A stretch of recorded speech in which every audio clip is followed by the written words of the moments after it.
Hello guys, good evening to all of you once again. Welcome back on my YouTube channel Learn with Concept by Archana Vishwakarma. Now it's me signing in. आप सभी better होंगे और आप सभी मेरे videos के through काफ़ी कुछ पढ़ने की कोशिश कर रहे होंगे। और अभी करंट में हमारा कोर्स 4 का सीरीज चल रहा था लैंग्वेज अक्रॉस द कुरिकुलम, पाठ्यक्रम में भाषा, ठीक ना। तो इसमें हम यूनिट फर्स्ट के बहुत सारे टॉपिक्स डिस्कस कर चुके हैं और उससे भी पहले हमने लैंग्वेज से रिलेटेड बहुत सारा वीडियोस आपको दिया हुआ है, जिससे आपके लैंग्वेज के जितने भी बेसिक कॉन्सेप्ट्स हैं ना वो क्लियर हो जाएंगे। चाहे लैंग्वेज की ओरिजिन क्या है, लैंग्वेज का डेवलपमेंट क्या है ना, भाषा क्या है और उसकी कोरिकुलम में जरूरत क्या है, और भाषा नहीं होती तो क्या क्या ड्रॉबैक होते। तो लाइक इंपॉर्टेंस ऑफ लैंग्वेज है ना, characteristics of language, nature of language, ये सारे वीडियो आपको लैंग्वेज अक्रॉस द कोरिकुलम की प्लेलिस्ट में मिल जाएगा।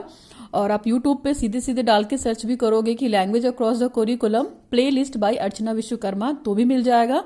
और अगर आप इतना नहीं डाल सकते हो तो learn with concept by Archana Vishwakarma, okay, ये भी मिल जाएगा आपको यूट्यूब पे। तो जैसे आपको देखना आप वैसे दे सकते हो।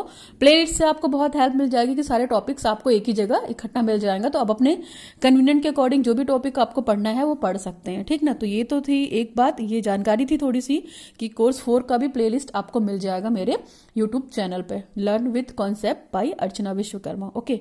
चलिए, तो जो हमने लैंग्वेज अक्रॉस द कोरिकुलम का यूनिट फर्स्ट उठाया था तो उसमें बहुत सारी लैंग्वेज पॉलिसीज थी, ठीक ना। तो सबसे इंपॉर्टेंट टॉपिक हमने जो डिस्कस किया है इससे प्रीवियस वाले वीडियो में मैं आपको बता दूं, एक बार रिमाइंड करा दूं, 3 लैंग्वेज फॉर्मूला, जिसको त्रिभाषा सूत्र, ठीक ना, इसको पूरा डिटेल में डिस्कस किया हुआ है, वीडियो देख लीजिएगा। इसके अलावा सेकेंड वीडियो डिस्कस किया था हमने कॉन्स्टिट्यूशनल प्रोविजंस, ठीक ना, ऑफ लैंग्वेज की जो संवैधानिक प्रावधान है भाषा के लिए हमारे देश में क्या क्या है, तो वो हमने पढ़ाया पूरा डिटेल में, उस वीडियो को भी देखिएगा आप। इसके बाद आज जो थर्ड टॉपिक है हमारा यूनिट फर्स्ट में ही, कॉलोनियल या कॉनलिकल भी बोल सकते हैं, कॉलोनिकल या colonial debates on school language policies, ठीक ना। Colonial debates on school language policy, यानी कि स्कूल की जो भाषा नीतियां हैं उन पे औपनिवेशिक भी बहस क्या है।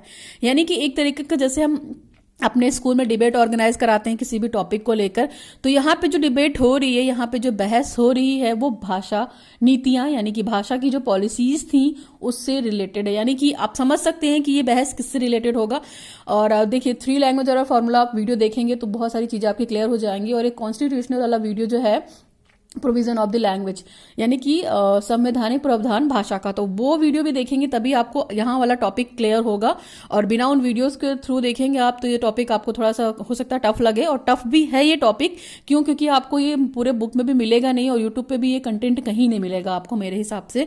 मैंने भी बहुत कुछ सर्च किया है, ठीक ना। तो जो ये टॉपिक में पढ़ाने जा रही है उसमें बहुत सारे फैक्ट्स भी बताऊंगी लैंग्वेज से रिलेटेड, तो आप उस वीडियो को पूरा ध्यान से देखिएगा। वीडियो में भी थोड़ा सा बड़ा हो सकता है, लेंदी हो सकता है, बट इस वीडियो को देखने के बाद आपका ये टॉपिक अच्छे से क्लियर हो जाएगा। और बहुत सारी जो अदर कॉम्पिटिटिव एग्जाम्स के लिए रिलेटेड होती है ना, नॉलेज की, नॉलेज क्या है और लैंग्वेज क्या है, इस तरह की चीजों से, है ना, कौन सा भाषा किस टाइम पे आया, तो हमने डिस्कस किया ही हुआ है। इस प्लेलिस्ट से आपको बीएड के अलावा सीटेट के लिए, यूपी टेट के लिए, जो भी आप टेट के एग्जाम दे रहे हो, चाहे DSSB, KVS, ये कोई भी एग्जाम दे रहे हो ना, लैंग्वेज वाला कंटेंट यहाँ से बहुत अच्छे से क्लियर हो जाएगा। तो आप देखिए, डेफिनेटली हेल्पफुल रहेगा। तो अभी मैं ये टॉपिक स्टार्ट करने से पहले कुछ चीज़ें डिस्कस करूंगी, कुछ फैक्ट्स हैं जिनको आप देखिएगा, वो क्लियर हो जाएंगे आपके डाउट्स, और तभी आपको वो फैक्ट्स जानने के बाद ये टॉपिक आपको पढ़ने में बिल्कुल क्लियर रहेगा। और कोशिश कीजिएगा कि देखने के साथ साथ आप अपने खुद के नोट्स बनाएं, उससे बहुत बेटर रहेगा समझने में, ओके। हर चीज को नोट्स में लिखकर, PDF में लिखकर नहीं दिया जा सकता है, तो वीडियो के थ्रू समझाने की कोशिश की जा रही है, तो आप उसे पेशेंस रखिए और समझने की कोशिश कीजिए, और उसी वीडियो के थ्रू अपने नोट्स भी बनाइए, बनते हैं, ठीक ना, हम लोग भी यही काम करते हैं। तो चलिए स्टार्ट करते हैं आज का topic, कॉलोनिकल debates on school language policy, या स्कूल की भाषा नीतियों पर हमारी क्या औपनिवेशिक बहस है। तो देखिए, एक चीज मैं क्लियर कर दूं, जो ये बहस हो रही है हमारे मदर टंग को लेके हो रही है, जो हिंदी हमारी मातृभाषा है उसको लेकर हो रही है। फिर रीजनल लैंग्वेज में हम कौन सी भाषा का प्रयोग करते हैं इसको लेकर हो रही है। जैसे ट्राई लैंग्वेज फॉर्मूला पे भी बहुत सारी बहस हुई थी ना, उसको बहुत सारे स्टेट्स ने अडॉप्ट नहीं किया हुआ है आज की डेट में भी, और बहुत सारे स्टेट्स इसलिए अडॉप्ट नहीं करते हैं क्योंकि भाई देखिए वो इंग्लिश की भी बात करता है, हिंदी की भी बात करता है, फिर रीजनल लैंग्वेज की भी बात करता है। फिर प्रॉब्लम क्या होती है कि हिंदी हर वो स्टेट अडॉप्ट नहीं कर सकता है जहाँ पे हिंदी ना बोली जाती हो, specially non Hindi speaking states के लिए बहुत दिक्कत था। तो बहुत सारे पॉइंट्स मैंने वहाँ पे आपको क्लियर किए थे ना, तो समझिए ये बहस उसी से रिलेटेड है। और जो पॉलिसीज हैं हमारी, चाहे कोठारी कमीशन हो, चाहे माध्यमिक शिक्षा आयोग हो, या हमारा बोल सकते हैं 1986 वाली जो नेशनल एजुकेशन पॉलिसी थी जो राजीव गांधी के टाइम पे आई थी, उस पॉलिसी में भी भाषा को लेके बहुत सारे आर्ग्यूमेंट हुए, बहुत सारी बहस हुई। पॉलिटिकल इशू रहा है, सोशलिस्टिक इशू रहा है, और भी बहुत सारे इश्यूज रहे हैं जो अपना अपना ओपिनियन देते रहे हैं रिगार्डिंग द लैंग्वेज, ठीक ना, भाषा को लेकर क्या क्या चीजें हुई हैं। तो बस ये डिबेट उसी से रिलेटेड है, टॉपिक भी उसी से रिलेटेड है। हाँ, आपके क्वेश्चन पॉइंट ऑफ व्यू से कोर्स 4 के हिसाब से, लैंग्वेज अक्रॉस द करिकुलम के हिसाब से ये लॉन्ग क्वेश्चन बनता है, और इस लॉन्ग क्वेश्चन को पूरे अच्छे से आप अटैम्प्ट करिए, ठीक ना। तो चलिए स्टार्ट करते हैं वीडियो, और ये इंपॉर्टेंट भी है। ओके, तो ये देखिए आप, मैं क्या क्या चीज़ें कुछ क्लियर करना चाहती हूँ। उससे पहले मैंने लैंग्वेज की बात की, तो चलिए हम कुछ जान लेते हैं कि लैंग्वेज की ओरिजिन या लैंग्वेज की चीज़ें क्या हैं। जैसे ओरिजिन ऑफ लैंग्वेज, यानी भाषा का डेवलपमेंट कैसे हुआ। तो आपको अच्छे से पता ही है, ऐसा तो नहीं है कि ओरिजिन का लैंग्वेज का डेवलपमेंट एक ही दिन में हो गया है, या हमने एक दिन में चाहिए तो बन गई है। तो बेसिकली जो हमारा बहस है वो हिंदी को लेकर है ना, हिंदी। और आपको पता है हिंदी हमारी क्या है, मातृभाषा है। हिंदी मदर टंग है हमारी, ठीक ना, मदर टंग। हिंदी हमारी जो है वो मातृभाषा है या मदर टंग है, ठीक है, इस चीज़ को ध्यान रखिएगा आप, मातृभाषा या मदर टंग। तो मैं ये बता दूं कि हिंदी भी है बेसिकली। अगर हम देखेंगे तो हिंदी जो है, हिंदी वर्ड जो है, ये फारसी भाषा का शब्द देखा जाए तो फारसी भाषा का, हिंदी क्या है, फारसी भाषा का शब्द है, ठीक ना। जिसका मतलब क्या होता है, जिसका अर्थ अगर बेसिकली अगर हम लगा कर देखेंगे तो क्या होगा, जिसका अर्थ हिंदी या हिंद, हिंदी या हिंद, और हिंद से ही हिंदी निकली है ना। तो हिंदी, अगर हिंदी से साथ अगर तात्पर्य आप रखना चाहेंगे तो कहीं ना कहीं जो ये हिंद वर्ड है, जो हिंदी या हिंद वर्ड आया है, तो ये क्या है, ये सिंधु वर्ड से ड्राइव हुआ है। अगर हम देखा जाए तो इस भाषा को सिंधु शब्द से लिया गया है, सिंधु शब्द से लिया गया है, हिंदी, हिंद, ठीक ना, सिंधु शब्द से लिया गया, इस चीज़ को ध्यान रखिएगा। और ये हिंद ही आगे जाकर क्या बन गया, हिंदी। तो अगर स्टार्टिंग में देखेंगे तो यही सारी चीज़ें थी। जिस भाषा को हम आज हिंदी के रूप में पढ़ते हैं ना, वो कहीं ना कहीं क्या है, एक संस्कृत, ठीक। बेसिकली आपको पता है हिंदी से भी पहले क्या थी, संस्कृत। तो संस्कृत पता है आपकी सारे भाषाओं की जननी है ना। संस्कृत सबसे पहली भाषा थी, सबसे ओरिजिन थी। संस्कृत कई भाषाओं की जननी है, सबसे पुरानी भाषा है जो प्राचीन टाइम से बोली जाती थी। संस्कृत आपको पता है वैदिक टाइम में बोली जाती थी ना। वैदिक टाइम में जितने भी वैदिक पीरियड या वैदिक काल की अगर हम बात करते हैं तो उस टाइम पे संस्कृत थी ना। अगर हम उसमें संस्कृत की बात करते हैं तो वैदिक ही लैंग्वेज में है ना।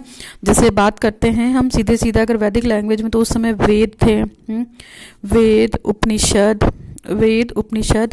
पुराण, वेद उपनिषद पुराण, इन सबको किस में लिखा गया है, संस्कृत भाषा में लिखा गया है। इसी वेद उपनिषद पुराण को संस्कृत भाषा में लिखा गया है, ठीक ना। इस चीज़ को ध्यान रखिएगा। इसके अलावा अगर हम देखा जाए तो वैदिक भाषा के साथ साथ ही जैसे हम संस्कृत की ही बात करने लगे तो उस समय संस्कृत थी, ठीक। वेदों की रचना भी संस्कृत में हुई, वैदिक भाषा में हुई। आप इस चीज़ को अच्छे से जानते हैं। और संस्कृत बेसिकली बोली भी जाने लगी, ठीक। तो संस्कृत का भी डेवलपमेंट अगर देखा जाए तो उत्तर भारत के लोग जो थे वो संस्कृत बोलते थे। उत्तर भारत में बोली जाती थी संस्कृत, ठीक। इस चीज़ को ध्यान रखिएगा। और इसके अलावा संस्कृत का अगर और डेवलपमेंट किया जाए तो सबसे अच्छा तरीका है आपका वही वैदिक पीरियड। तो वैदिक पीरियड में जो पढ़ाई होती थी वो किस भाषा में होती थी, मीडियम में, संस्कृत भाषा माध्यम थी वैदिक पीरियड में शिक्षा का, ठीक ना। भाषा जो संस्कृत भाषा थी वो माध्यम थी किसका, शिक्षा का माध्यम थी। इस चीज़ को आप ध्यान रखिएगा। इसके अलावा अगर हम बात करेंगे तो मतलब संस्कृत भी अपने आप में बहुत डेवलप्ड रही है चीज़ें। तो जैसे रामायण हो गया, महाभारत हो गया, है ना, ये सब तो चीज़ें आपको पता ही हैं। बड़े बड़े जो ग्रंथ हैं वो कहीं ना कहीं किस में लिखे गए हैं, संस्कृत में लिखे गए। आप जानते हैं रामायण, महाभारत, रामायण हो गया, महाभारत हो गया। इसके अलावा जितने भी मतलब बड़े बड़े ग्रंथ हैं ये सब किस में लिखे गए थे, संस्कृत भाषा में लिखे गए थे। किस टाइम पे, वैदिक पीरियड के टाइम पे।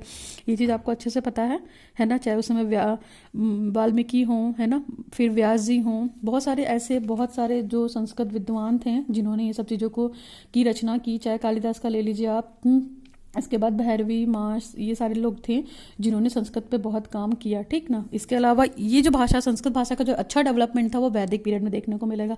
उसके अलावा जब आप थोड़ा सा बाहर निकल कर आएंगे तो इसके अलावा दूसरी जो लैंग्वेज हमारी डेवलप हुई थी वो पाली है ना। पाली, पाली भाषा जो बोली गई थी वो बौद्ध पीरियड के टाइम पे बोली गई थी, बौद्ध काल है ना, बौद्ध काल। तो इस समय कौन थे? महात्मा बुद्ध। महात्मा बुद्ध इस टाइम पे बौद्ध, महात्मा बुद्ध। तो महात्मा बुद्ध ने देखिए जितना भी अपना ज्ञान प्रचार प्रसार किया ना, प्रचार प्रसार, अपने उपदेश, ये सब चीज़ें दी उन्होंने किस भाषा में दी? उपदेश उन्होंने जो दिए वो पाली भाषा में दिए, ठीक। तो पाली भाषा का डेवलपमेंट हुआ और पाली, वहाँ की जो बौद्ध धर्म था, नहीं बौद्ध पीरियड जो था उस समय लोकल बोली जाने वाली जो लैंग्वेज थी वो पाली थी, ठीक ना। फिर इसके अलावा अगर हम बात करेंगे तो पाली भाषा के अलावा देखिए संस्कृत में उन्होंने अपने उपदेश इसलिए नहीं दिए क्योंकि संस्कृत उस समय लोगों को आती नहीं थी। और बौद्ध काल के टाइम पे जो वहाँ लोकल लैंग्वेज थी, मतलब जो बोल सकते हैं आपकी local language in the sense कि जो वहाँ की लोकल जनता बोलती है, जो वहाँ के क्षेत्रीय वाले बोलते हैं, लोकल एरिया बोलते हैं और मैक्सिमम लोग बोलते हैं, वो भाषा होती है लोकल भाषा आपकी, या वो क्षेत्रीय भाषा होती है। तो वहाँ पे पाली बोली जाती थी, इसीलिए उनका महात्मा बुद्ध का जितना भी उपदेश आप देखेंगे ना वो पाली भाषा में था, ठीक। इसके अलावा पाली के अलावा जो नेक्स्ट भाषा डेवलप्ड हुई वो प्राकृत है। तो अगर हम प्राकृत भाषा की बात करेंगे, ये तीसरी भाषा हो गई एक तरीके से। तो प्राकृत भाषा का जो विकास किया था महावीर स्वामी, महावीर स्वामी, ये जैन लोग के टाइम में था है ना। जैन धर्म की अगर हम बात करें थोड़ी सी, तो जैन धर्म के टाइम पे बहुत इस भाषा का विकास हुआ था। महावीर स्वामी ने प्राकृत भाषा में बहुत सारी चीज़ें बताई है ना। उसके बाद ठीक ना, तो ये सारी जो पाली, प्राकृत है ना, ये सारी चीज़ों भाषाएं जो निकल कर आने लगी, ये सब कंटेंट में बोली जाती थी, ठीक। तो पीरियड आपको याद रहेगा। देखिए पहला हमारा वैदिक पीरियड में संस्कृत था, दूसरा बौद्ध काल में हमारा पाली भाषा हुई, और जो जैन टाइम की अगर हम बात करते हैं या जैन धर्म के हिसाब से बात करते हैं तो प्राकृत भाषा एक निकल कर आई। नेक्स्ट भाषा, अगर हम नेक्स्ट भाषा की बात करते हैं तो जितनी भी ये भाषाएं थी हमारे जो समाज था उसमें एक्सेप्ट की जा चुकी थी है ना, लोग बोलते थे। इसके अलावा अगर हम कुल मिला के बात करते हैं तो जो हमारा ओवरऑल जननी था संस्कृत का, ठीक ना, संस्कृत की अगर हम बात करते हैं तो सबसे पहले संस्कृत से ही सारी लैंग्वेज निकल कर आई ना। तो एक चार्ट के थ्रू आप इसको समझ लीजिए कि संस्कृत से ही सारी लैंग्वेज कैसे निकल कर आई। देखिए सबसे पहले संस्कृत थी, हमने संस्कृत की बात की, ठीक। संस्कृत से ही किस भाषा का विकास हुआ? आपकी पाली भाषा का विकास हुआ। पाली भाषा के बाद किसका विकास हुआ? मैंने अभी आपको जस्ट बताया है ना, प्राकृत भाषा का विकास हुआ। और प्राकृत के भाषा के विकास के बाद अपभ्रंश, आपने सुना होगा, जो लोग हिंदी पढ़ते हैं जिनका लैंग्वेज हिंदी है वो अपभ्रंश को जानते होंगे। तो अपभ्रंश क्या है? एक टूटी फूटी हिंदी भाषा है। टूटी मतलब पूरी हिंदी भी नहीं बोलते हैं वो लोग और पूरी संस्कृत भी नहीं बोलते हैं, टूटी फूटी भाषा है, टूटी फूटी हिंदी भाषा है, इसको हम लोग अपभ्रंश बोलते हैं, ठीक ना। टूटी फूटी हिंदी भाषा है क्या? आपकी अपभ्रंश। और इसके बाद यही जो हम आज बोलते हैं वो हिंदी है। तो हिंदी भी क्या है? पूरी प्रॉपर हिंदी नहीं है, वो क्या है? मिश्रित भाषा है ना। हिंदी में हम बहुत सारे शब्दों का एक साथ उच्चारण करते हैं, तो हिंदी में ही मिश्रित भाषा, मिश्रित भाषा इन द सेंस कि हम वहाँ पे हिंदी भी बोल सकते हैं, उर्दू भी बोल सकते हैं, संस्कृत भी बोल सकते हैं, और बेसिकली जो भी अरबी, फारसी, जैसे एग्जाम्पल हम किसी व्यक्ति से पूछते हैं कि आपका क्या टाइम, मतलब आपकी घड़ी में क्या टाइम हो रहा है, हम पर्टिकुलर ये तो नहीं बोलते ना कि आपकी घड़ी में क्या समय हो रहा है। फिर वो कौन सा टीचर आपको संस्कृत पढ़ाता है, तो हमने देखिए कौन सा टीचर आपको संस्कृत पढ़ाता है, हिंदी भी यूज़ कर ली, इंग्लिश भी यूज़ कर ली, कहीं ना कहीं उर्दू लैंग्वेज भी यूज़ कर ली। तो इस तरह की चीज़ें हैं। तो कुल मिला के अगर हम मदर देखेंगे, जननी संस्कृत भाषा, सभी भाषाओं की जननी है।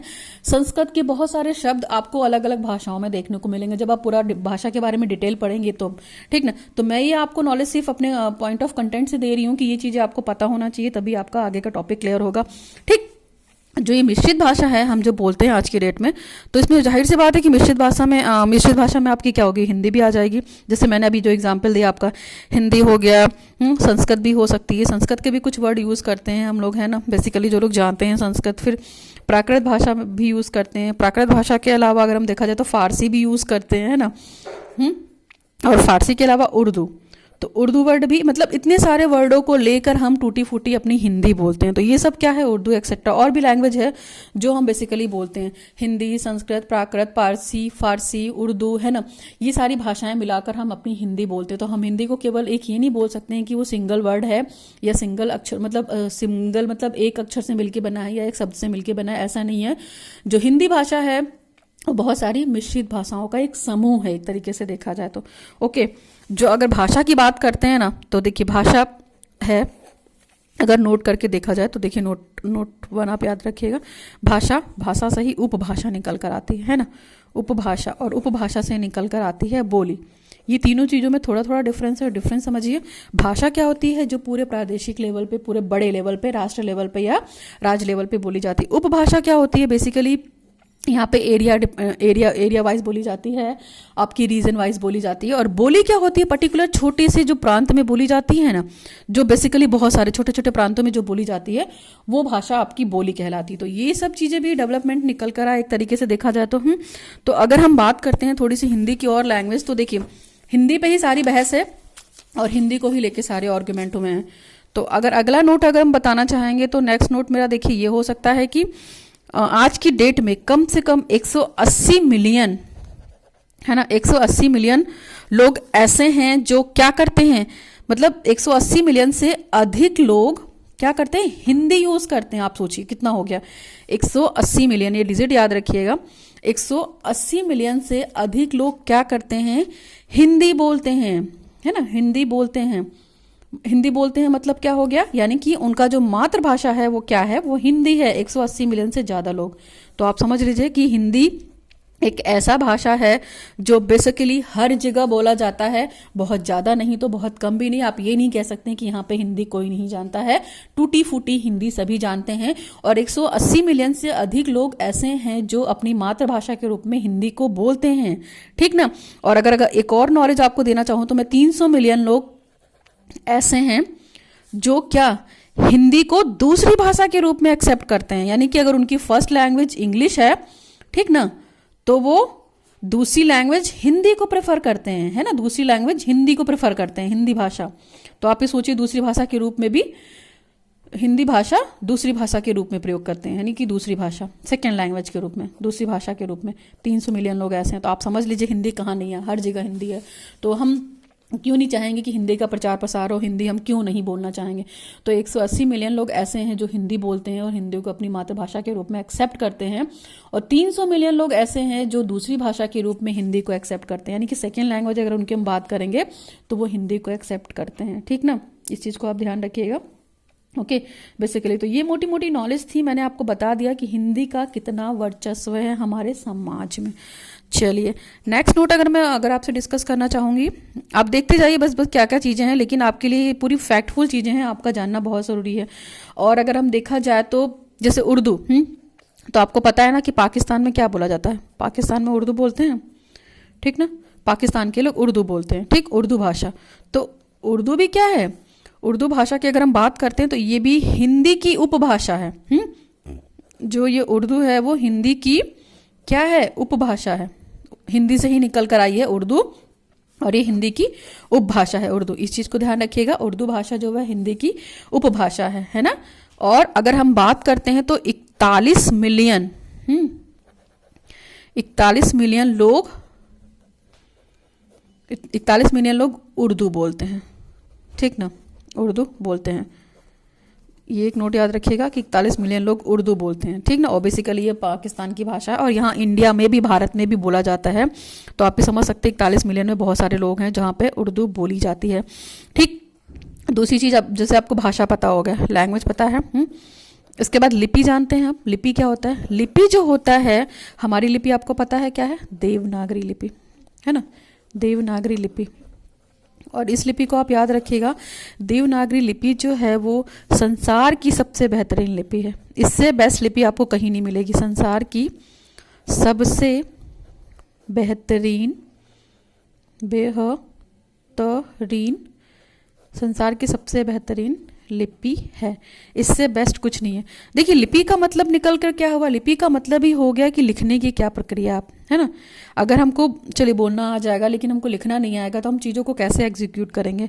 लिखने की प्रक्रिया को ही हम लोग लिपि बोलते हैं, और जो हमारी लिपि है वो देवनागरी लिपि है, ठीक। और ये संसार की सबसे बेस्ट लिपि है। इन सब चीज़ों को याद रखिएगा। ओके, ये भी एक फैक्ट रहा। और मैंने आपको बता ही दिया कि उर्दू क्या है, उर्दू भी हिंदी भाषा का एक उपभाषा है, ठीक ना, जिसको 41 मिलियन लोग उर्दू बोलते हैं, ठीक। अब हम एक सिंपल सी और जानकारी दे, जैसे ये 52 है, ठीक ना। जो 52 अक्षर हैं आपकी वर्णमालाओं में, इस अक्षर में आप खुद सोचिए, जो 14 है नंबर में, 14 नंबर जो हो गया वो स्वर का हो गया, ठीक ना। बाकी क्या बचा? 38। तो जो ये 38 है ये क्या है? आपका व्यंजन है। तो ये चीज़ को ध्यान रखिएगा। इतने अक्षरों में 52 अक्षर में 14 अक्षर आपके स्वर के हैं और ये 38 अक्षर आपके व्यंजन के हैं। तो इतनी नॉलेज आपकी क्लियर हुई कि कौन से लोग हिंदी बोलते हैं, कितनी कितनी हिंदी बोली जाती है और क्या क्या नंबर है, हमारी लिपि क्या है। लिपि की जानकारी इसलिए होनी चाहिए हमारी कि ये लिखने की एक प्रक्रिया है, एक तरीके से देखा जाए। अगर लिपि नहीं होगी तो हम चीज़ों को लिख नहीं पाएंगे, शब्दों को व्यक्त नहीं कर पाएंगे।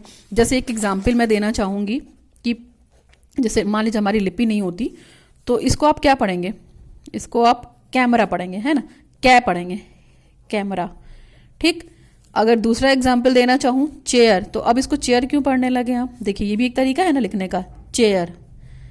फिर तीसरा अगर हम वर्ड उठा ले, सीमेंट, तो आप देखिए सब में डिफरेंस है ना। क्या क्या डिफरेंस है? उच्चारण में डिफरेंस है ना। कैमरा, अब हम सीए को यहाँ कैमरा पढ़ रहे हैं, है ना। अब यहाँ पे सी को क्या पढ़ रहे हैं? हम चे पढ़ रहे हैं, चेयर, सीमेंट, कैमरा। तो ये क्या है? अपनी अपनी लिपि है चीज़ों को बोलने की। एक लिपि ऐसे भी लिख सकते हैं आप, एक लिपि ऐसे भी लिख सकते हैं। क्या है? दोनों में डिफरेंस है ना, लिपि। तो ये फर्क पड़ता है लिपि का, और लिपि की जानकारी आपको होनी चाहिए कुल मिला के, है ना, कि हमारी भारतीय जो लिपि है, देवनागरी लिपि, वो बहुत अच्छी लिपि है और इतना बेसिकली बोला जाता है, ठीक। तो ये हिंदी भाषा की जो बहस थी हमारी, कुल मिला के इतनी बहस थी और मैंने यहाँ पे आपको बेसिक नॉलेज देने की कोशिश की कि ताकि आपका जो डाउट है वो क्लियर ना हो। और संस्कृत को आप हल्के में ना लें। संस्कृत भाषा जो है वो बेसिकली बोली जाती है हमारे यहाँ, और इसका अगर हम प्रचार प्रसार देखेंगे तो नहीं किया गया है, लेकिन ठीक जब मतलब और भी मॉडर्न टाइम के हिसाब से लैंग्वेज आने लगी, जैसे अब हमने आपको बौद्ध तक की चीज़ें बता दी है ना, बौद्ध तक की चीज़ें थी। उसके बाद अगर हमारा जो दूसरा पीरियड, नेक्स्ट वाला पीरियड हमारा आ गया, वो मॉडर्न पीरियड आ गया। तो एक चीज़ और देख लीजिए, 1600 ईस्वी में, है ना, 1600 ईस्वी में क्या हुआ? डच कंपनी इंडिया आई, है ना, डच कंपनी इंडिया आई, ठीक। इन्होंने अपना क्या किया? बिजनेस स्टार्ट किया। तो जाहिर सी बात है ये बिजनेस अपना हिंदी में तो कर नहीं पाते, तो ये क्या चाहते थे कि बेसिकली इंडिया के लोग इंग्लिश स्टार्ट करें। तो ब्रिटिश टाइम में, है ना, ब्रिटिश टाइम में या ब्रिटिश काल में जो थी, अंग्रेजी स्टार्ट हो गई, अंग्रेजी का बोलबाला होने लगा, है ना, अंग्रेजी को लोग प्रेफर करने लगे। जो शिक्षा का माध्यम होगी कहीं ना कहीं अंग्रेजी हो गई। तो ये सारी चीज़ें थी, ठीक। आपको मैकाले मिनट में याद होगा, उन्होंने भी बोला था कि अंग्रेजी की इंपॉर्टेंस है, अंग्रेजी बोली जाने लगी। इसके बाद मॉडर्न पीरियड की अगर हम बात करते हैं, मॉडर्न पीरियड, ठीक ना, इसका बहुत से लोगों ने अपोज किया। तो यहाँ भी क्या हुई? हमारी इंग्लिश ही हुई। अपोज गांधी जी ने किया। गांधी जी ने ये बोला कि हम जो अपने नेशनल लेवल, मतलब अपने जो राष्ट्र लेवल पे है, वहाँ पे कम से कम जो लैंग्वेज यूज़ करे वो हिंदुस्तानी लैंग्वेज हो, ठीक ना। लेकिन इन लोगों का पर्पस क्या था कि इंग्लिश का प्रचार प्रसार बहुत अच्छे से किया जाए, ताकि जो भी वो बिजनेस करना चाहते हैं, जो भी वो कर्मचारी रख रहना चाह रहे, जाहिर सी बात है भारत में बिजनेस कर रहे हैं तो वो भारत के लोगों को ही कर्मचारी रखेंगे ना, अपने लोगों को तो मतलब नहीं रखेंगे ना। बाहर से आए हैं वो, तो यहाँ भारत को वो लोग रोजगार दे रहे हैं, लेकिन अपने धर्म का प्रचार प्रसार करने के लिए, अपनी अंग्रेजी भाषा का प्रचार प्रसार करने के लिए, मतलब वो ब्लड से तो इंडियन हो, कलर से इंडियन हो, लेकिन उनकी जो नींव है, उनकी जो नेचर है, उनकी जो हैबिट है, उसमें वो इंग्लिश लाना चाह रहे थे, ताकि जो उनका व्यापार और उनका बिजनेस बहुत अच्छे से फले फूले। कुछ लोगों ने इसको अपोज किया, बहुत सारे नेताएं थे, बहुत सारे पॉलिटिशियन लीडर्स थे। तो उनका ये कहना था कि अंग्रेजों ने हमारे टाइम पे, इतने टाइम पे गुलामी की है, शासन किया है, रूल्ड किया है, हम उनकी भाषा को क्यों सीखें, ठीक ना। इसके बाद बहुत सारी कमीशंस बने, जैसे मुदालिर कमीशन ने बात की कि मतलब एक तरीके से 3 लैंग्वेज, मतलब नाम नहीं दिया था त्रिभाषा सूत्र, लेकिन उन्होंने बताया कि रीजनल लेवल पे अलग लैंग्वेज होनी चाहिए, है ना, स्टेट लेवल पे अलग होनी चाहिए, लोकल लैंग्वेज मदर टंग अलग होनी चाहिए। इसके बाद मुदालिर कमीशन आया। मुदालिर कमीशन ने भी इस बात को मतलब एक्सेप्ट किया कि हाँ, हर स्तर पे हम चीज़ों को मतलब भाषा के माध्यम से बांट सकते हैं, भाषाएं कितनी ज़रूरी हैं। तो अंग्रेजी को कहीं ना कहीं वो सभी लोग इंपॉर्टेंस देने के लिए बोलने लगे। फिर कोठारी कमीशन भी आया। तो कोठारी कमीशन का कहना यह था कि प्राइमरी लेवल पर जो शिक्षा दी जाएगी हम लोगों को, जो 2 चीज़ें और देख लीजिए। जैसे प्राइमरी लेवल की शिक्षा की बात करते हैं हम, जो हमारी प्राइमरी लेवल की शिक्षा है, प्राथमिक यानी कि मान के चलिए फर्स्ट टू फिफ्थ, है ना, फर्स्ट टू फिफ्थ जो हमारी शिक्षा है वो माध्यम, मदर टंग होना चाहिए, है ना, मदर टंग। इतनी चीज़ तो दी जा रही है, ठीक ना। और अभी हमारा जो न्यू एजुकेशन पॉलिसी वो भी इस चीज़ को फेवर करता है।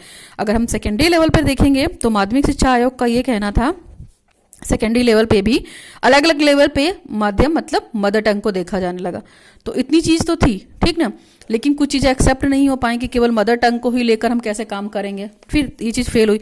इसके बाद हमारा जो कोठारी कमीशन है, कोठारी कमीशन जब आया तो कोठारी कमीशन तो ये चीज जान रहा था कि प्राइमरी लेवल पे हम 1 डिग्री लिख रहे हैं प्राइमरी को यहाँ पे, ठीक ना, फिर सेकेंडरी लेवल पे तो क्या है, मदर टंग तो है ही, लेकिन थर्ड लेवल पे या इसी को हम बोलेंगे यूनिवर्सिटी और कॉलेज लेवल, कॉलेज लेवल पे, ठीक ना, या यूनिवर्सिटी लेवल पे अंग्रेजी को ऐड किया जाए। तो अंग्रेजी को इन्होंने ऐड करवाया, इंग्लिश को ऐड करवाया। क्यों? क्योंकि ये प्राइमरी लेवल में तो पहले ही मदर टंग में शिक्षा दे रहे थे अपनी प्राथमिक चीज़ों को, तो इंग्लिश को वहाँ पे ऐड कराया। तो कुल मिला के इंग्लिश का वर्चस्व था, अलग अलग पॉलिसीज आई, सबने अलग अलग अपना बहस किया और सारी चीज़ें दी। मैंने कुछ चीज़ें यहाँ पे आपको डिस्कस की हैं, आपको समझ में आ गया होगा कि हिंदी का कितना वर्चस्व है और किन किन तरीके के लोग हिंदी बोलते हैं, ठीक। इसके बाद हम अपनी प्राइवेट, चलिए अपने नोट्स पे आ जाते हैं फटाफट, ठीक ना। ये बेसिक जानकारी थी जो मैंने दिया, ठीक ना। वीडियो लेंदी होगा लेकिन प्लीज़ आप थोड़ा सा सब हेल्प रखिए, आपको चीज़ें अच्छे से क्लियर हो जाएंगी। चलिए स्टार्ट करते हैं अपना नोट्स। तो नोट्स में देखिए सबसे पहले क्या लिखा हुआ है। पहला पॉइंट जो दे रखा है, टॉपिक आपको याद है ना हमारा क्या है, कॉलोनिकल debates on the school language policies, school की भाषा नीतियों पे औपनिवेशिक बहस क्या कहती है। तो मैं फटाफट इसको पॉइंट्स को केवल डिस्कस करूंगी, बहुत सारी बेसिक चीज़ें आपको बता दी हैं।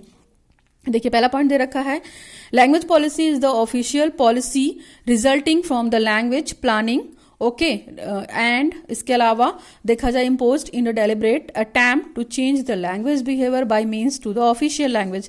देखिए बेसिकली अगर हम देखा जाए तो जो ये अपसाइज पॉलिसी थी, भाषा की जो पॉलिसी थी, है ना, वो एक प्लान के तहत मतलब पूरी ऑफिशियल देखी गई थी, उसको प्लानिंग की गई थी ऑफिशियल तौर पे, उसको क्या किया गया था, वो नीति लाई गई थी और आधिकारिक कोड के माध्यम से जो अब समान व्यवहार है उसको बदलने के लिए एक एफर्ट किया गया था कि हाँ कुछ चीजों को हम लोग एफर्ट में लेकर आए और ये जानबूझकर किया गया था, deliberately behave by means the official code, यानी कि आधिकारिक कोड के माध्यम से अब समान व्यवहार को बदलने के लिए एक जानबूझकर किया जाने वाला प्रयास था, ठीक। इस चीज को ध्यान रखिएगा। नंबर 2 है, many countries have a language policy design to favour or discourage the use of particular language over a set of language. देखिए कई देशों में क्या हुआ कि जो भाषा नीति बनी थी हमारी, भाषा नीति को किसी विशेष भाषा के कोड के तहत रखा गया, ठीक। तो उसको कुछ लोग उसके फेवर में थे और कुछ लोगों ने उसको क्या किया, विच्छेद किया। तो उसके लिए अलग से एक सेट डिजाइन किया गया, ठीक ना, भाषा के लैंग्वेज का एक सेट डिजाइन किया।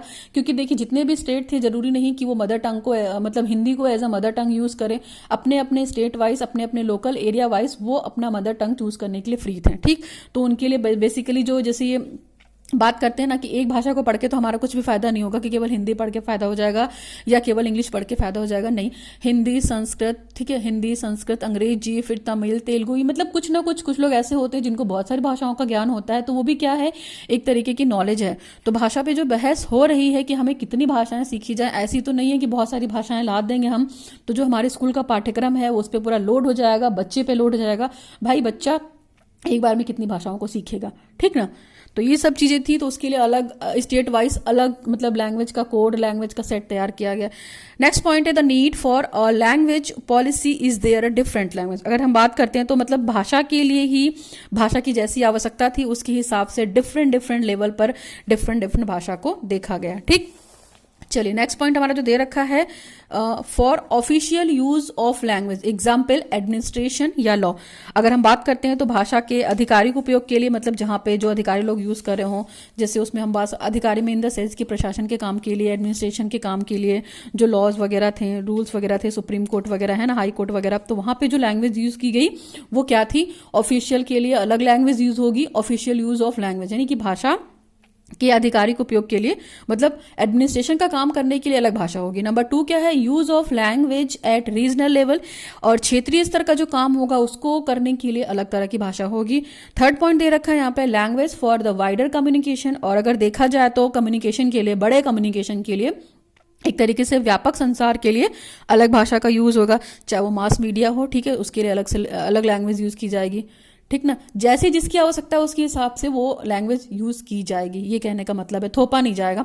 फिर language for the international communication, अगर हम देखेंगे तो अंतर्राष्ट्रीय कम्युनिकेशन या इंटरनेशनल संचार, यानी जो अंतर्राष्ट्रीय स्तर पे जो मुद्दा होता है, जो चर्चा होती है, उसकी बातचीत के लिए अलग तरीके की भाषा यूज की जाएगी। नेक्स्ट पॉइंट है uses of language at specific domain like education. और अगर हम बात करते हैं तो स्पेशली एजुकेशन के पर्पज से, तो जो स्पेशल डोमेन है उनके लिए एजुकेशन ऑटोमेटिक एक स्पेशल डोमेन है। भाई एजुकेशन नहीं होगा तो हम चीज़ों को कैसे कन्वर्ट करेंगे और चीज़ों को कैसे आगे जाकर गेन करेंगे। तो इसके लिए क्या था, अलग तरीके की भाषा यूज़ की जाएगी, है ना, अलग तरह के डोमेन की व्यवस्था की जाएगी। चलिए, इतनी चीज़ आपने समझी कि इंट्रोडक्शन में क्या क्या चीज़ें थी। अभी हम मीनिंग की बात करते हैं। मीनिंग यानी अर्थ। आप समझते हैं कि मीनिंग क्या है। The first language education policy of India was made for the promotion of English language that is on February 2 in 1835, है ना। आपको पता है 1835 में क्या आया था, एक तरीके का मैकाले मिनट, जिसको हम लोग बोलते हैं 1835 मैकाले मिनट, ठीक ना, ओके।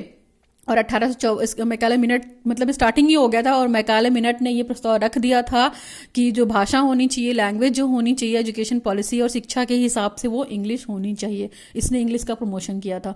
क्यों? क्योंकि इनको ये लग रहा था कि हम मतलब भारत वाले तो इंग्लिश बोल ही रहे हैं, इसके अलावा जो ये फॉरेनर्स आकर इंडिया पे रूल कर रहे हैं, शासन कर रहे हैं, ये हिंदी कैसे बोलेंगे।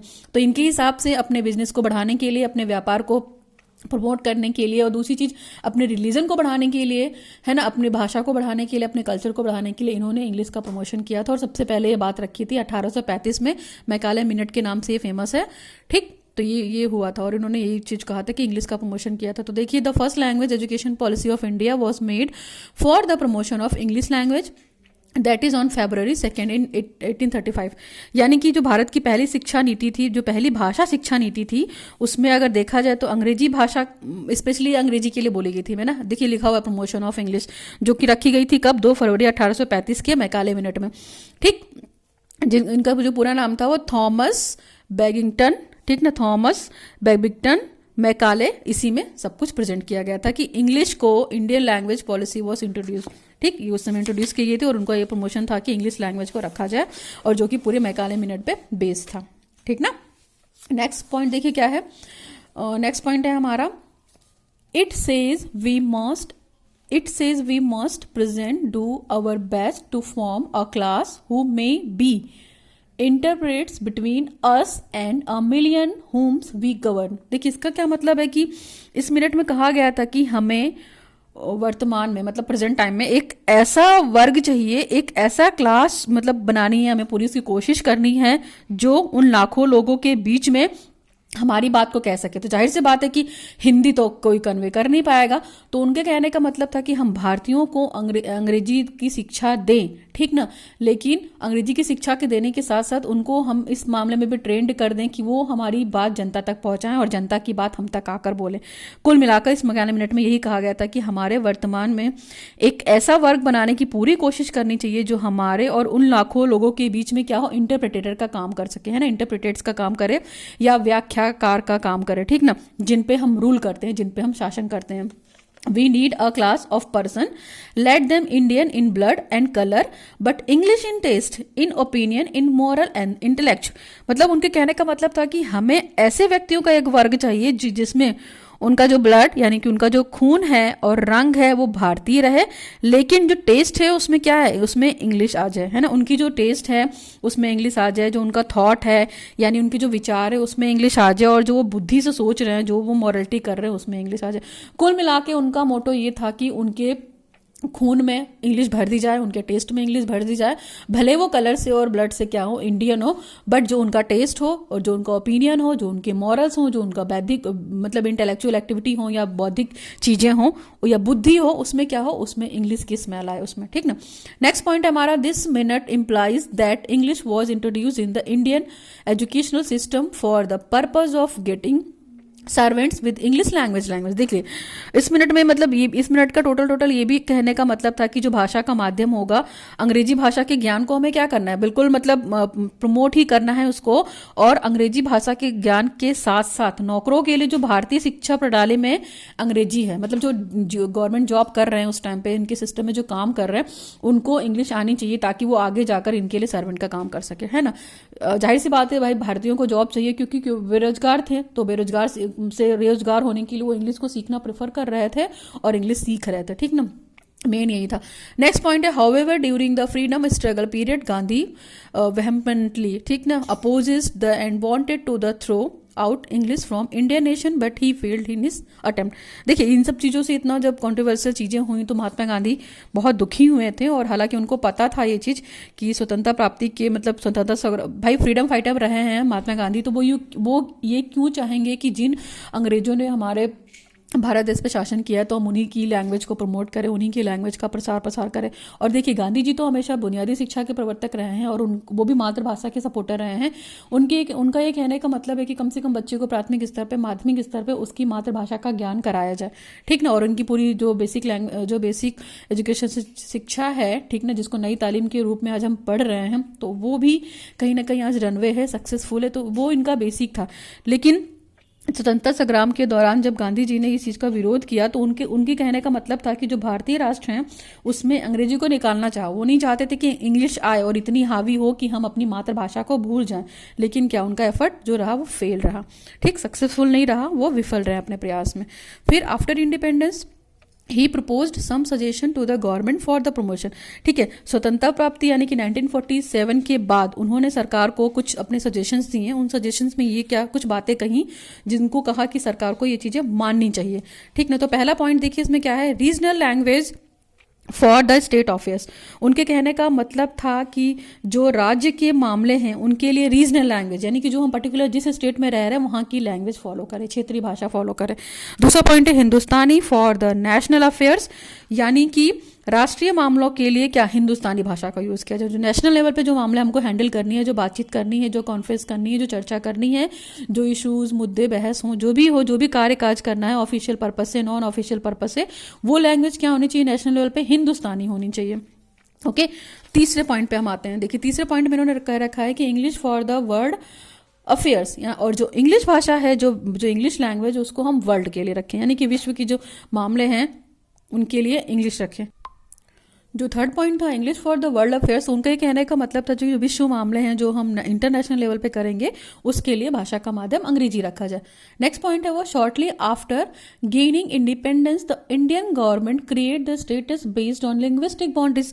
अब देखिए क्या हो गया, स्वतंत्रता प्राप्त करने के पश्चात अगर हम देखा जाए तो भारत गवर्नमेंट ने इन्हीं के बेसिस पे बहुत सारे रूल्स बना दिए, ठीक ना, बहुत सारे रूल्स का निर्माण किया और बहुत सारी बाउंड्रीज बना दी अपनी भाषाओं मतलब भाषाई सीमाओं के आधार पे राज्यों का निर्माण कर दिया। जो स्वतंत्रता प्राप्ति जब हो गया तो उसके बाद हमारी इंडियन गवर्नमेंट ने क्या किया, जो ये लिंग्विस्टिक बाउंड्रीज थी जिसको हम भाषाई सीमाएं बोल रहे हैं, उसी के बेस पे जितने स्टेट्स का था फॉर्मेशन कर दिया था, ठीक है, स्टेट्स क्रिएट कर दिए थे।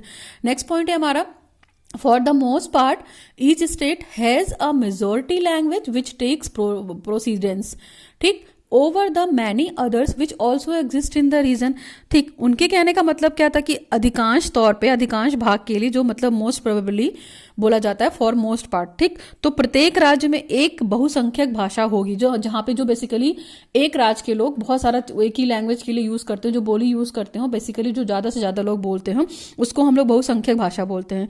तो उसी भाषा को ही बोलेंगे जो पहले से बोली चली आ रही हो, जो उनके पूर्वज पहले से बोलते चले आ रहे हो, उसी भाषा को तो हम आगे की जनरेशन में फॉरवर्ड करेंगे। तो जो उस क्षेत्र में मौजूद होगी उस भाषा को वो प्रेफरेंस देंगे, यानी कि इन्होंने थोड़े से रीजनल लैंग्वेज की बात की। चलिए अभी हम बात करते हैं कि इस बहस में कोठारी कमीशन ने क्या बोला। तो कोठारी कमीशन की बात को आप अच्छे से जानते हैं, जिन्होंने भी कोठारी कमीशन की सिफारिशें पढ़ी हैं उसमें ये सारी बातें मेंशन है। मुदालिर कमीशन बोलते हैं इसी को, और सेकेंडरी एजुकेशन कमीशन यानी कि माध्यमिक शिक्षा आयोग भी बोलते हैं और इसी को मुदालिर कमीशन भी बोलते हैं, जो कि आया था 1952 से 53 के टाइम पे इनका वर्किंग पीरियड था। और जो इसके अध्यक्ष थे डॉक्टर दौलत सिंह कोठारी थे, मैं कई बार बता चुकी हूँ, इसके अध्यक्ष जो थे वो लक्ष्मण मुदालिर थे,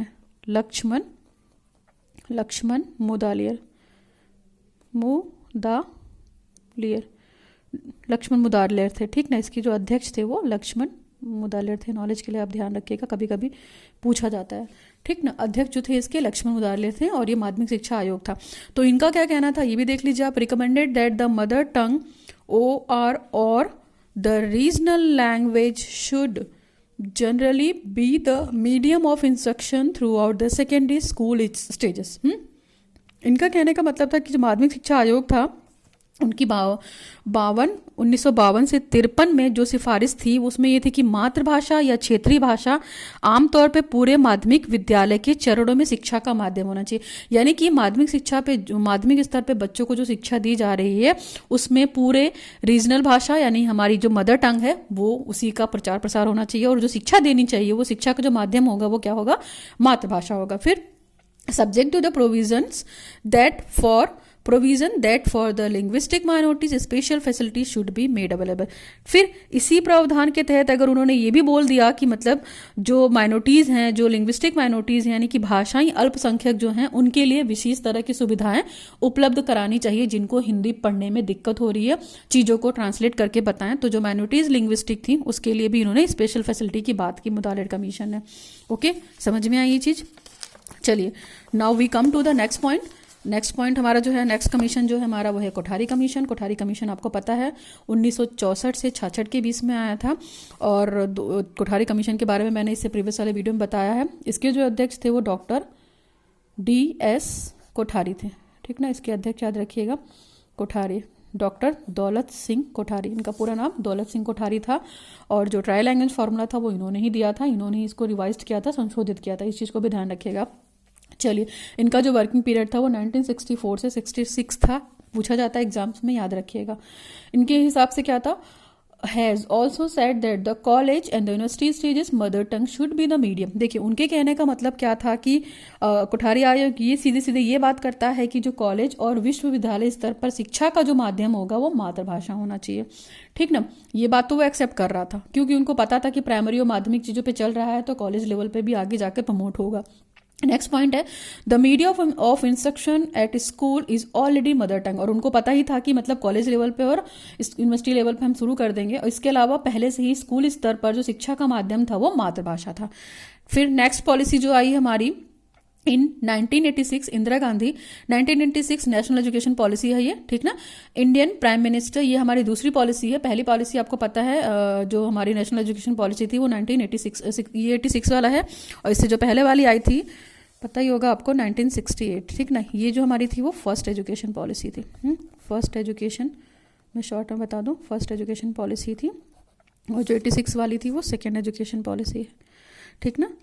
ओके, और सेकेंड एजुकेशन पॉलिसी को ही 1992 में तैयार किया गया था, रिवाइज्ड किया गया था, जिसको प्लान ऑफ एक्शन बोलते हैं हम, ठीक। तो इन 1986 इनके हिसाब से क्या कहना था, इंडियन प्राइम मिनिस्टर उस टाइम पे जो इंडियन प्राइम मिनिस्टर थे वो कौन थे, राजीव गांधी थे। इन्होंने ही नेशनल एजुकेशन पॉलिसी को इंट्रोड्यूस किया था और बताया था कि जो the education policy provides for the setting up the Navodaya schools where the DMK claimed the teaching of Hindi would be the compulsory. देखिए, इनके कहने का क्या मतलब था कि जो 1986 में भारतीय प्रधानमंत्री राजीव गांधी ने जो नई शिक्षा नीति या राष्ट्रीय शिक्षा नीति शुरू की, उनमें इनका ये कहना था कि जो शिक्षा नीति है नवोदय विद्यालय स्थापित करने के लिए प्रदान की गई थी। उन्होंने नवोदय विद्यालय इसलिए बनाए थे कि जो बैकवर्ड लोग हैं वो लोग मतलब पढ़ नहीं पा रहे हैं, एडमिशन नहीं ले पा रहे हैं, जो पुअर पीपुल हैं अदर एरिया में, तो वो एजुकेशन लेने के लिए नवोदय विद्यालय खुलाए गए थे।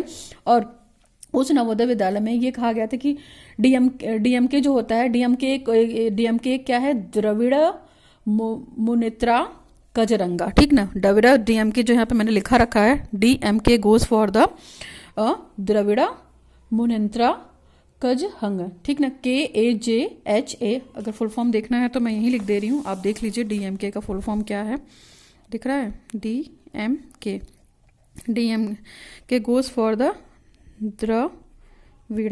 द्रविड़, ठीक ना, मुनेत्रा, द्रविड़ मुनेत्रा कजहागन, ठीक ना। ये एक फैमिली होती है, ठीक ना, द्रविड़ मुनेत्रा कजरंग फैमिली।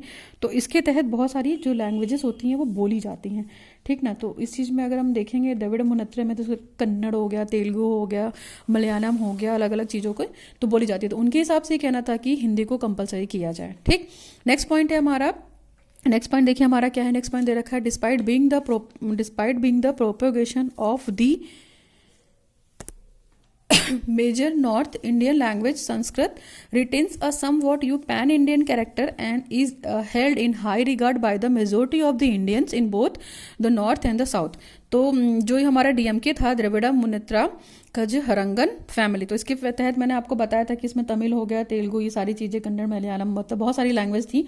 तो उत्तर भारतीय की जो लोग थे, मतलब जो उत्तर भारतीय, यानी जो इन्होंने बोल रखा है कि इंडियन, नॉर्थ इंडियन, और जो ये क्या कहते हैं हमारा संस्कृत जहाँ पे बोली जाती थी पहले, भाई देखिए संस्कृत बोली जाती थी, पूरी भाषा के लोग, पूरी भारत के लोग संस्कृत बोलते थे. जैसे प्रमुख उत्तर भारतीय भाषाओं में संस्कृत हमारी एंसेस्टर लैंग्वेज थी, एक तरीके से देखा जाए हमारी पूर्वज लैंग्वेज थी, जो हमारे पूर्वज यूज़ करते थे, ठीक ना.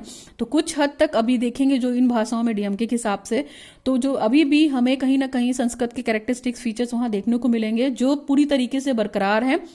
उत्तर और दक्षिण भारत दोनों में, दोनों भाषाओं को मिलाकर अगर हम देखा जाए तो संस्कृत का और हिंदी का रिलेशनशिप चल रहा है, जो डीएमके के तहत आता है. ठीक, ओके, इस चीज़ को ध्यान रखिएगा. संस्कृत का कुल मिला के जननी है, और संस्कृत में बहुत सारी भाषाएं ऐसी हैं जिनको हम अलग अलग फॉर्म में, अलग अलग शब्दों में यूज़ करके करते हैं. आपको आगे क्लियर हो जाएगा.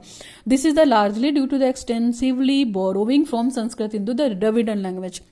जो द्रविड़न लैंग्वेज थी वो कहीं ना कहीं संस्कृत भाषा की क्या थी, पूर्वज थी, और उसी से निकलकर बाहर आई थी. एक तरीके से अगर हम बड़े पैमाने पे देखेंगे तो संस्कृत भाषा से ही द्रविड़ भाषाओं का व्यापक रूप बाहर निकल आया. जैसे द्रविड़ लैंग्वेज में क्या होगी, द्रविड़ लैंग्वेज में आपका तमिल आ गया, तेलुगु आ गया, कन्नड़ आ गया, मलयालम आ गया, ये सारी जो लैंग्वेज हैं वो द्रविड़ लैंग्वेज में आ गई हैं, जो पहले से ही बोली जा रही हैं. फिर mostly through the vehicle of religion in the modern times, but also through the general culture interaction between the speakers of the Dravidian language and the Indo-Aryan language in times. तो इसमें क्या था, ज़्यादातर लोग जो मतलब मॉडर्न इंडियन के time में थे, अगर हम आधुनिक समय की बात करते हैं, तो धर्म के जो वाहन के माध्यम से चीज़ें एक्सचेंज करते थे, मतलब अपनी बातों को, अपने विचारों को, तो उसमें द्रविड़ भाषाएं थी, इंडो आर्यन भाषाएं थी, और जो स्पीकर्स थे यहाँ इनके मतलब इंडो आर्यन भाषाओं के स्पीकर और द्रविड़ के स्पीकर, इन लोगों के बीच में जो कल्चर का एक कनेक्शनिज्म था इसी भाषा के माध्यम से था. तो जो इंडियन या इंडो आर्यन लैंग्वेज थी, जिसको हम भारतीय आर्य भाषा बोलते हैं उस टाइम पे, तो इसमें 210 लैंग्वेज थी. तो आप समझ सकते हैं कि इंडो आर्यन लैंग्वेज जहाँ पे बोली जा रही होगी उसमें 210 लैंग्वेज है, तो वो कोई भी लैंग्वेज हो सकती है. और इंडो आर्यन लैंग्वेज भी है जो संस्कृत से बॉर्न है, संस्कृत ही इसकी जनरी है, और संस्कृत की बहुत सारी चीज़ें हैं. तो इसमें संस्कृत आ गई, हिंदी आ गई, उर्दू आ गई, बांग्ला, काश्मीरी, सिंधी, पंजाबी, गुजराती, नेपाली, ये सारी लैंग्वेज जो आ गई वो इंडो आर्यन लैंग्वेज के तहत आ गई. तो कम्युनिकेशन का माध्यम उस टाइम पे ये लैंग्वेजेस थी जो आर्य भारतीय के लोग बोलते थे, है ना. नेक्स्ट है, however it is important not to ignore the strong possibility that the Sanskrit contains many borrowing the Indian Devanagari Dravidian language. तो हम इस चीज़ से भी देखिए, हालांकि अगर हम बात करते हैं तो ये एक तरीके की पूरी पॉसिबिलिटी है, हम इस चीज़ को इग्नोर नहीं कर सकते, हम इस चीज़ को नज़रअंदाज नहीं कर सकते हैं कि संस्कृत में द्रविड़ भाषाओं से बहुत सारी चीज़ें ली हुई हैं, उधार ली हुई हैं, है ना. एक तरीके से देखा जाए तो जो द्रविड़ भाषा है, द्रविड़ भाषाओं में संस्कृत की बहुत सारी चीज़ें आपको मिलेंगी. ठीक, मैंने वहाँ पे आपको बता भी दिया कि इंडो आर्यन लैंग्वेज में कौन कौन सी लैंग्वेजेस हैं. फिर नेक्स्ट पॉइंट की अगर हम बात करते हैं तो Sanskrit has been a dead language for many hundred of years, yet it has remained relatively intact and unchanged since Panini का टाइम, पाणिनि समय आप जान रहे होंगे, जो पाणिनि का समय था उस समय 520 BC टू 460 BC. ठीक, इस चीज़ को ध्यान रखिएगा. उस समय जो धार्मिक कार्य होते थे, जो धार्मिक अनुसंधान होते थे, तो वो सारी चीज़ें समझ सकते हैं पाणिनि के, यानी कि संस्कृत, पाणिनि के समय पे संस्कृत भाषा चलती थी. तो कई वर्षों से संस्कृत को एक मृत भाषा के रूप में, क्योंकि लोग प्रयोग नहीं करते थे, उसको टूटी फूटी लैंग्वेज बोलते थे, लेकिन पर्टिकुलर संस्कृत नाम नहीं दे सकते थे. ठीक, फिर भी इसने अपने कैरेक्टर को कहीं ना कहीं नहीं खोया है, और लोग इसको मतलब प्रोनाउंसिएशन करने में थोड़ा सा टफ होता है ना संस्कृत, तो अपनी इंटरेस्ट के हिसाब से ले लेते हैं. ठीक, लेकिन इसकी इंपॉर्टेंस आज की डेट में भी खत्म नहीं हुई है. संस्कृत लोग अपने इंटरेस्ट के हिसाब से लेते हैं. जैसे पंडित की बात करते हैं, शादी ब्याह पूजा पाठ, ये धार्मिक जितने भी अनुसंधान होते हैं वो सारी चीज़ें संस्कृत में ही होती हैं ना. जितने भी हमारे ये वेद पुराण ये सब लिखे गए हैं ये संस्कृत में ही है ना. जो भी पंडित पढ़ता है कथा वगैरह तो हिंदी में आपको ट्रांसलेशन फॉर्म में मिल जाती है, लेकिन जो पहले के वेद उपनिषद ग्रंथ बड़े बड़े है ना, काव्य, ये सारी चीज़ें संस्कृत में लिखी. तो संस्कृत कहीं से अपनी आइडेंटिटी नहीं खो रही है देखा जाए तो, है ना. इस चीज़ को ध्यान रखिएगा. उसका कैरेक्टर, उसका अस्तित्व, उसका चरित्र आज भी विद्यमान है. तो पढ़ने के टाइम से संस्कृत बोली जा रही है। नेक्स्ट है, today it is studied by many Indians for retaining its original character and the pronunciation as well as the personal interest. मैंने वही बात की कि आज भी यह कई भारतीयों के द्वारा जो धार्मिक चीज़ें हो रही हैं, जो एजुकेशनल चीज़ें हो रही हैं, एजुकेशन के लिए भी लोग संस्कृत लेते हैं। जिन पे भाषा का अच्छा कमांड है वो हिंदी के साथ संस्कृत को चूज करते हैं और संस्कृत को ही आगे अपना जाकर कैरियर बनाते हैं। ठीक ना। तो ये अपना अपना इंटरेस्ट है। पर्सनल स्टडी के लिए भी लोग संस्कृत को लेते हैं और व्यक्तिगत रुचि के लिए भी इसकी स्टडी की जाती है। ठीक, और की जाती रही है। तो संस्कृत कहीं ना कहीं सब भाषाओं की जो जननी है, उसका अस्तित्व, उसका कैरेक्टर वो कहीं भी खत्म नहीं होगा। कुछ पॉइंट्स बच्चे हैं, फटाफट खत्म करते हैं। नेक्स्ट पॉइंट है, one major language Urdu is spoken by more than the 41 million. देखिए 35 पहले था, अभी करंट डेटा के हिसाब से 41 मिलियन लोग ऐसे हैं जो लोग क्या करते हैं, उर्दू को बोलते हैं। लेकिन इसका कोई क्या है, कॉन्स्टिट्यूशन में बहुमत नहीं है ना। उर्दू भी क्या है, मैंने आपको बताया था कि हिंदी का एक उपभाषा है। ठीक, नेक्स्ट पॉइंट है, Urdu actually presents in a special situation. ठीक, in that it is it is mutually intelligible with Hindi. देखिए उर्दू वास्तव में क्या है, एक मतलब स्पेशल कंडीशन में बोली जाने वाली लैंग्वेज है, जिसमें यह मतलब हिंदी के साथ तोड़ फोड़ कर बोली जाती है ना, हिंदी के साथ कंबाइन करके बोली जाती है। जैसे हेलो जनाब कैसे हैं आप, तो इसमें मैंने इंग्लिश भी यूज़ किया हेलो वर्ड, जनाब वर्ड जो उर्दू है वो यूज़ किया। जैसे औरत वर्ड यूज़ करते हैं, तो औरत क्या है, मुस्लिम वर्ड है ना। लेडीज़ क्या है, इंग्लिश वर्ड है। ठीक, इसके अलावा अगर हम और बात करते हैं तो बालिका, बालक, ये सब, बालक जो है वो बालक, बालिका, हिंदी, इंग्लिश वर्ड, तो ये सारे वर्ड्स भी कहीं ना कहीं उर्दू के साथ हिंदी की जो कनेक्शनिज्म है, परस्पर मिलाकर बोला जाता है। केवल बेसिकली उर्दू पाकिस्तान में बोली जाती है, जो वहाँ के लोग बोलते हैं, जिनकी जो शिक्षा दी जाती है मकतब और मदरसों में दी जाती है, बाकी हायर लेवल पर दी जाती है। ठीक ना। तो हमारे जो भारत में उर्दू बोली जा रही है, जो हिंदी बोली जा रही है, वो कहीं ना कहीं हिंदी को भी मिलाकर उर्दू को भी मिलाकर बोली जा रही है। प्योर उर्दू नहीं बोली जा रही है, प्योर हिंदी नहीं बोली जा रही है। और मैंने आपको अपने फैक्ट्स में ये चीज़ क्लियर की थी कि हिंदी भी मिक्स भाषा है। उसमें देखिए, उसमें पारसी भी था, सॉरी, है ना। भाषा का जो माध्यम था, पारसी था, संस्कृत था, बहुत सारी चीज़ें थी, और हिंदी भी था, इंग्लिश भी था, तोड़ फाड़ के मिश्रित लैंग्वेज बोली जाती है। नेक्स्ट पॉइंट है, the two are basically literary variant of the same spoken language.